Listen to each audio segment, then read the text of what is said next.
Hai semua, apa kabar? Semoga selalu dalam keadaan sehat dan bertemu lagi bersama saya. Sebelumnya izinkan saya perkenalkan diri lagi.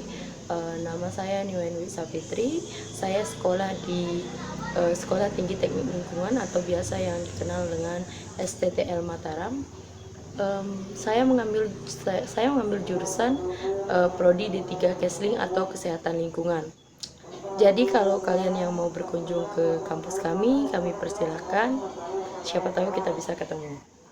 Oke, untuk mengefisienkan waktu, sebelumnya saya ucapkan banyak-banyak terima kasih kepada Ibu dosen pengampu yang telah memberikan saya kesempatan untuk menjelaskan mengenai pengelolaan limbah cair domestik dan industri. Uh, Baik, saya akan menjelaskan mengenai pengelolaan limbah cair domestik dan industri.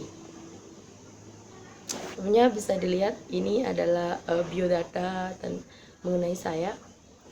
Oke,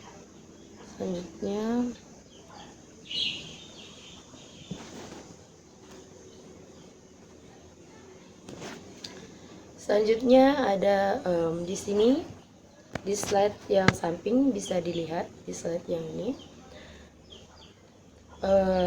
Ada namanya limbah cair, limbah domestik, dan limbah industri. Kita pasti sudah tahu apa itu limbah cair, limbah domestik, dan limbah industri. Karena limbah-limbah, 3 jenis limbah ini selalu ada dalam kehidupan kita sehari-hari dan aktivitas kita sehari-hari. Jadi, saya di sini akan menjelaskan lebih detail lagi mengenai limbah cair, limbah domestik, dan industri. Karena pasti banyak yang tak tahu limbah cair itu apa, limbah domestik itu apa, dan limbah industri itu apa.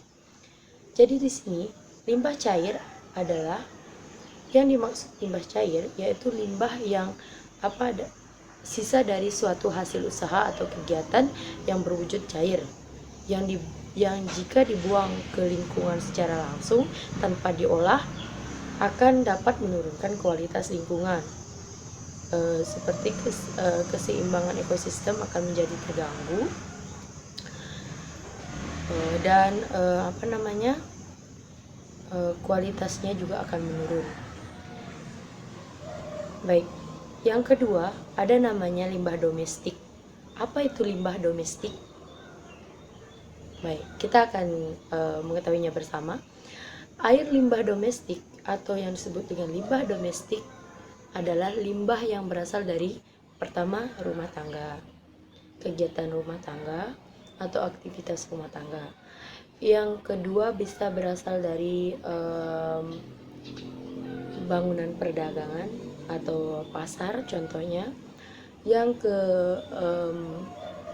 Selanjutnya bisa dari perkantoran dan sarana umum, contohnya bisa dari rumah sakit, limbah dari rumah sakit seperti limbah bekas alat suntik lainnya atau obat-obatan lainnya yang dibuang, itu namanya limbah domestik rumah sakit. Selanjutnya yang ketiga ada namanya limbah industri, di mana limbah industri ini adalah semua jenis bahan sisa atau bahan buangan yang berasal dari hasil samping suatu proses perindustrian.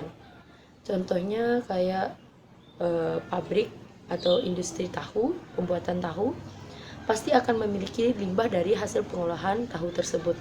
Maka itu yang dinamakan dengan limbah industri atau limbah sampingan dari sebuah pabrik atau pembuatan suatu barang atau suatu yang kita akan gunakan dalam kehidupan sehari-hari.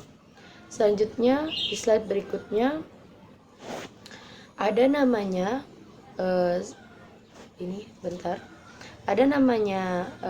internalisasi limbah industri kecil menengah.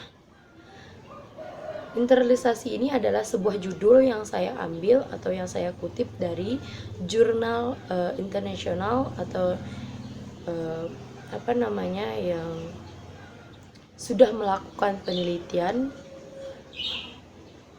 mengenai limbah industri kecil menengah ini. Tapi saya akan menjelaskan secara singkatnya saja bahwa internalisasi limbah industri kecil menengah yaitu seperti contohnya bisa diambil dari industri tapioka seperti yang ada pada jurnal yang saya ambil atau yang saya kutip. Industri tapioka merupakan industri yang menimbulkan peranan karena limbah cair yang dihasilkan dari industri ini mengandung bahan organik yang tinggi. Yang kedua, limbah cair tapioka memiliki prospek untuk dikembangkan menjadi biogas dan digunakan sebagai pembangkit listrik agar usaha pemanfaatan limbah cair tapioka dapat berkelanjutan. Perlu dilakukan yang namanya analisis atau kelayakan finansial. Kenapa perlu dilakukan? Penelitian dilakukan karena agar kita bisa tahu kelayakan dari limbah tersebut yang bisa kita olah kembali atau daur ulang kembali menjadi sesuatu yang bermanfaat seperti biogas tadi. Sebelumnya saya juga mengutip jurnal dari internalisasi limbah industri kecil menengah dari peneliti atau para ahli sebelumnya, yaitu mereka melakukan penelitian di Desa Sentul dan Desa Kundamangu, Kecamatan Babakan, Madang, serta Desa Ngewer, Kecamatan Cibinong, Kabupaten Bogor. Pengambilan data dilakukan dengan observasi lapangan.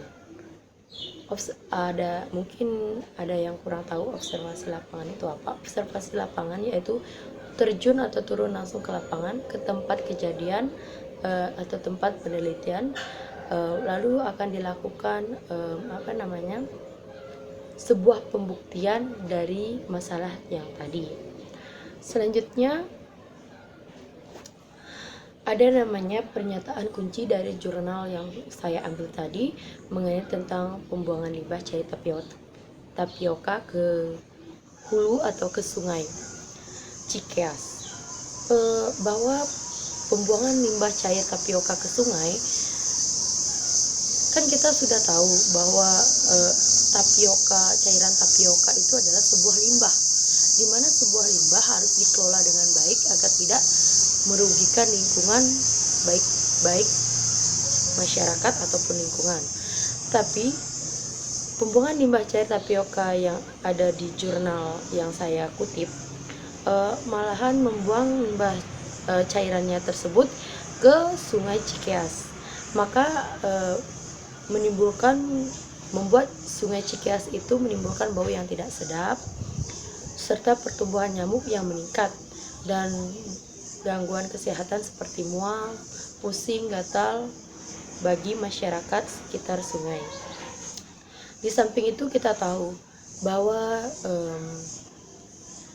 limbah atau sampah atau yang bisa disebut dengan hasil buangan disukai akan menimbulkan perkembangbiakan nyamuk, sehingga jika masyarakat sekitar tidak bisa menjaga lingkungan dengan baik dan terdapat limbah atau tumpukan sampah dan buangan yang lainnya hasil kegiatan sehari-hari akan membuat nyamuk berkembang biak sehingga akan menimbulkan penyakit DBD atau biasa yang dikenal dengan demam berdarah.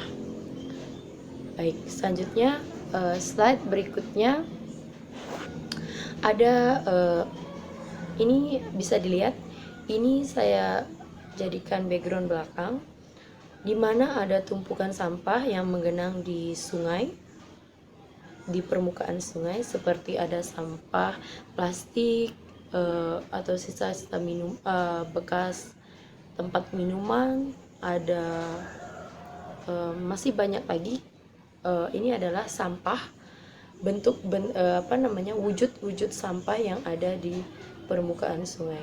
Jika ini terus dibiarkan, maka selain mengakibatkan penyakit yang tadi saya jelaskan, maka ini akan menggenang terus di sungai dan akan menimbulkan penyumbatan, sehingga penyumbatan ini yang akan membuat jika curah hujan yang sangat tinggi akan menimbulkan banjir bencana alam. Bencana alam yaitu dalam bentuk banjir karena sungai atau aliran arus airnya tersumbat oleh sampah atau buangan tersebut. Baik, di sini saya juga akan menjelaskan optimasi pengolahan limbah. Optimasi pengolahan limbah memiliki potensi besar untuk memberikan manfaat. Namun, optimalisasi pengolahan limbah untuk energi skala kecil oleh usaha kecil dan menengah atau UKM relatif jarang terjadi di Indonesia. Salah satu alasannya adalah keterbatasannya sumber daya keuangan UKM yang dimilikinya. Ada dua alternatif yang memungkinkan untuk dapat merealisasikan, yaitu adanya bantuan atau hibah dari pemerintah dan yang kedua melalui skema kredit atau pinjaman lunak. Baik, selanjutnya di dalam pengelolaan limbah cair tadi, kita memerlukan sistem perpipaan pada limbah dalam proses pembuangan limbah. Baik, sistem perpipaan pada air limbah berfungsi untuk membawa air limbah dari satu tempat ke tempat yang lain agar tidak terjadi pencemaran pada lingkungan sekitar. Prinsip pengaliran air limbah pada umumnya adalah gravitasi tanpa tekanan, sehingga pola aliran adalah seperti pola aliran pada saluran terbuka. Ada juga jaringan perpipaan, dan proses pengolahan air limbah dapat optimal dengan cara perencanaan dan perhitungan yang cepat sesuai dengan ketentuan teknis mengenai pengaliran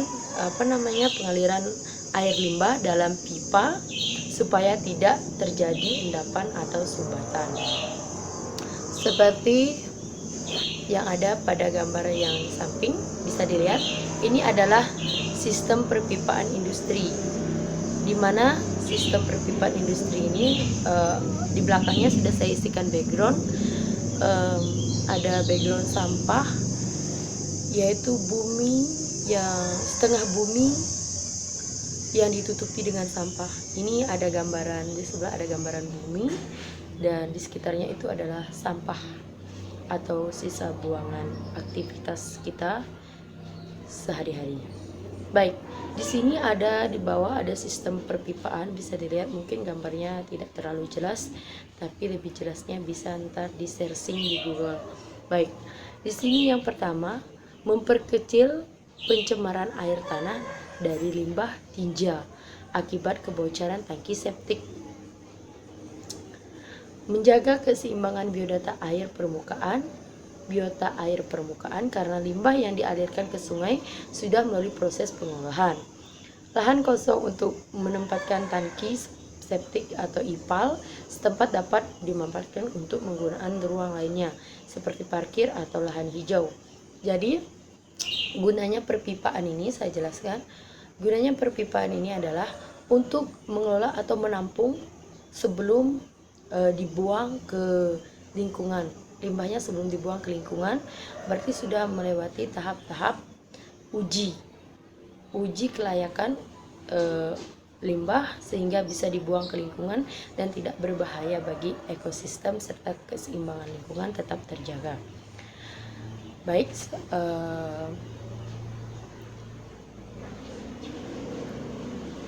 dari penjelasan saya tadi, saya mengutip mengutip jurnal dari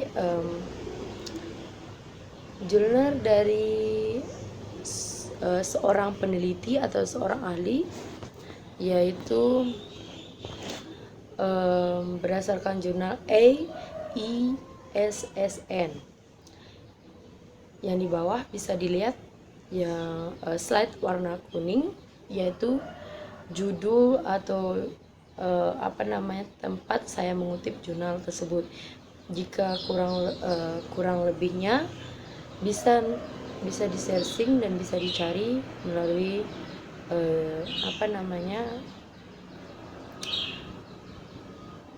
Image Journal VE at ICE at it, yaitu jurnal ini dibuat atau diteliti oleh R. Rahmawati, yaitu pada tahun 2017, mengenai limbah cair industri kecil menengah KM atau tapioka melalui IPAL. Mungkin itu saja yang dapat saya sampaikan. Kurang lebihnya saya mohon maaf. Bila ada pertanyaan mungkin lain kali bisa kita jawab bersama. Bila ada kesalahan mungkin itu bisa menjadi motivasi saya ke depannya untuk lebih baik lagi. Sekali lagi saya ucapkan terima kasih yang telah menonton. Semoga video ini sangat bermanfaat bagi kita semua, dan saya juga ucapkan terima kasih banyak kepada ibu dosen pengampu atau pada mata kuliah pengolahan limbah cair yang telah memberikan saya tugas untuk menjelaskan secara singkat mengenai pengolahan limbah cair domestik dan industri dengan mengutip jurnal para ahli dan para peneliti. Sekali lagi saya ucapkan terima kasih. Sekian, saya ucapkan selamat pagi. Dadah, sampai jumpa lagi.